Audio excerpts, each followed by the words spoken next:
porque desde hace tiempo los antropólogos, los sociólogos han ido discutiendo esta temática, pero hoy esta discusión se da en el mundo entero, no solamente en Bolivia. Por supuesto que en el mundo entero no hay indígenas, ¿no?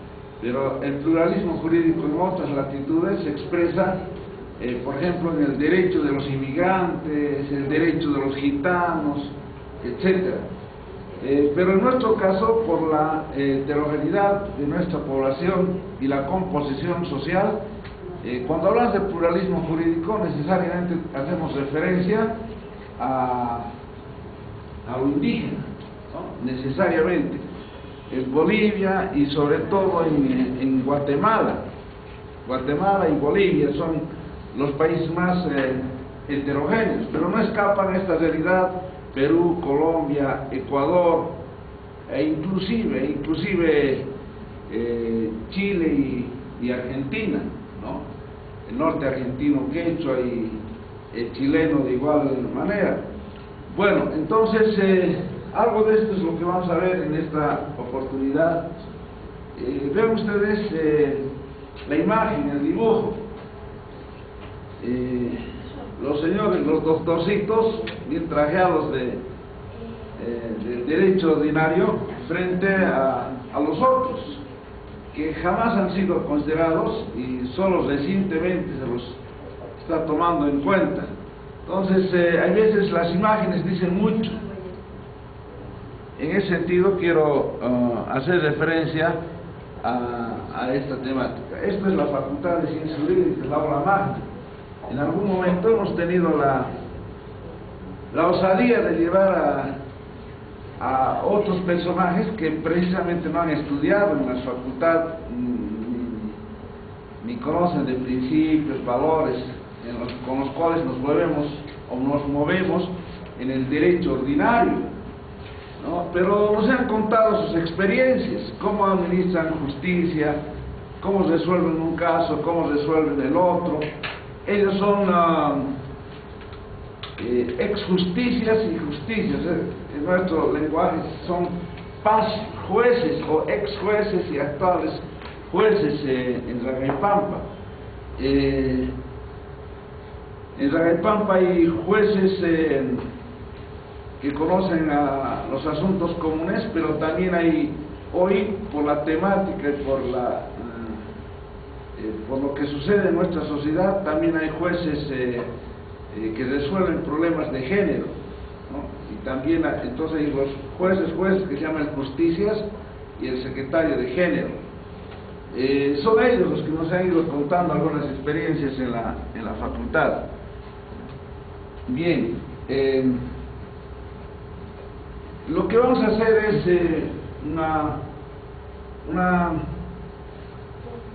un relato de la transición del itinerario de esta temática en nuestra realidad. El derecho constitucional americano, en sus inicios, hace abstracción del indio. El indio no existe jurídicamente, aunque hubieron leyes ordinarias, pero jamás ha habido compatibilidad con la Constitución. Saben ustedes que el paradigma, el modelo de los inicios de la República, el modelo de Constitución fue liberal.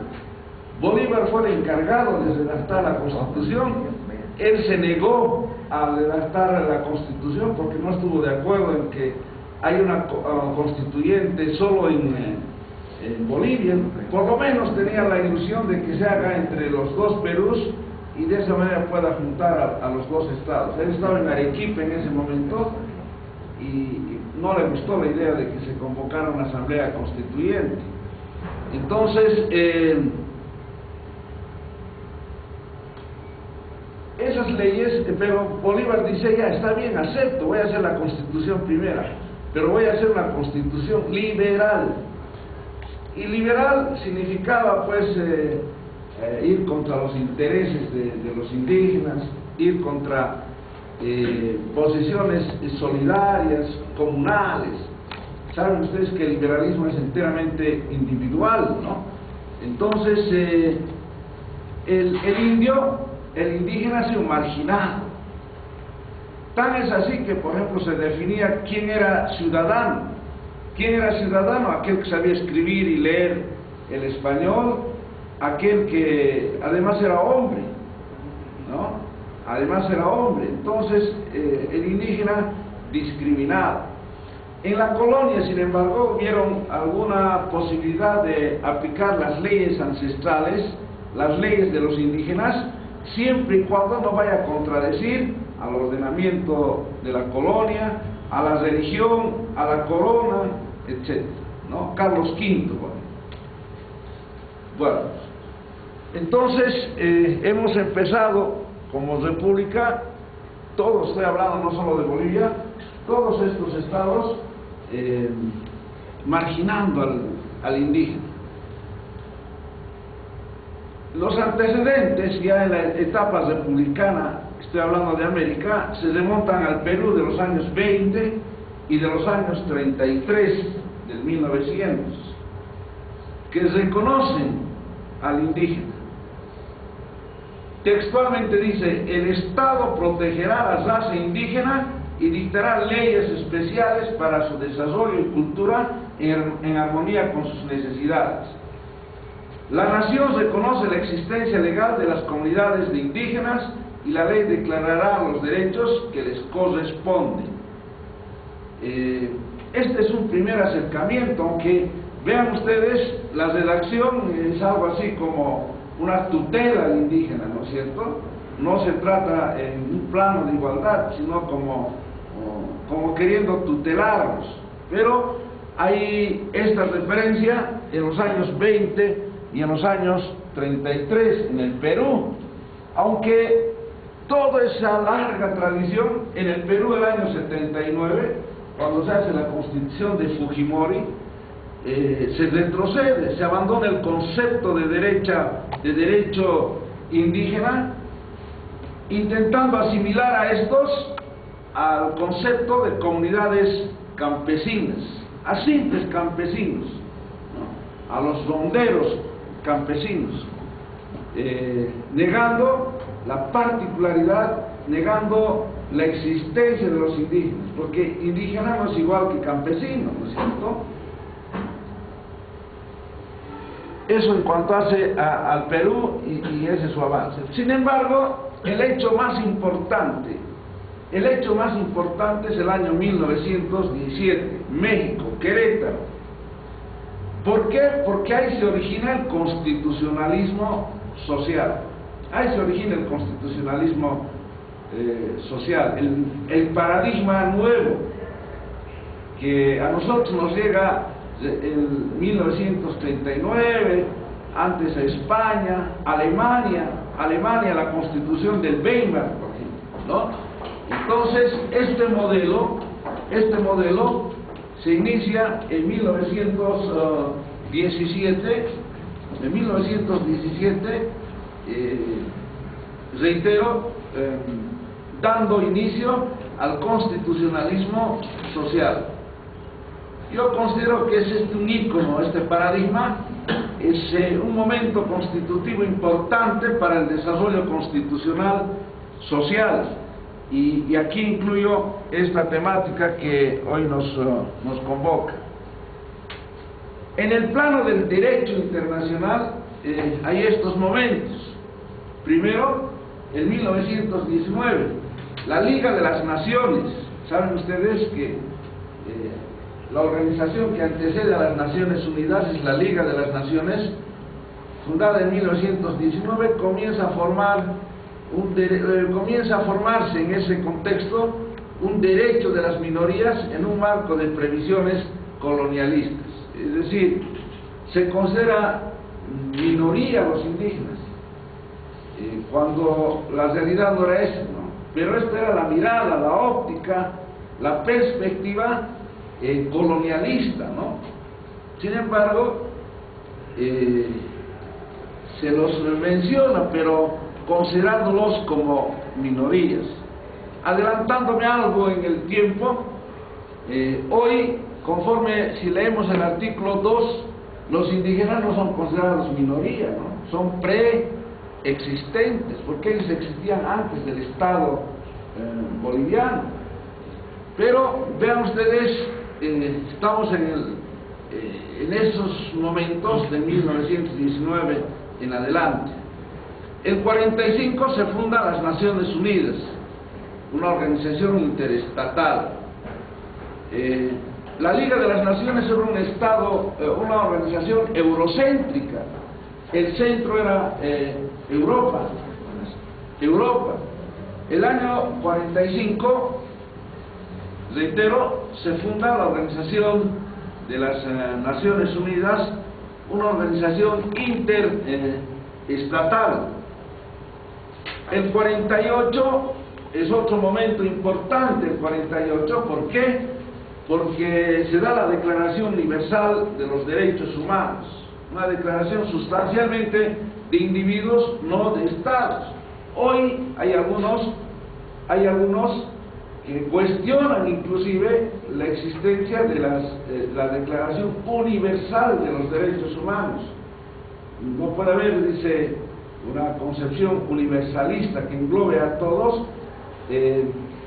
separando de las culturas, ¿no? Separando de la cultura. Pero ya es una conquista, ¿no es cierto?, los derechos humanos.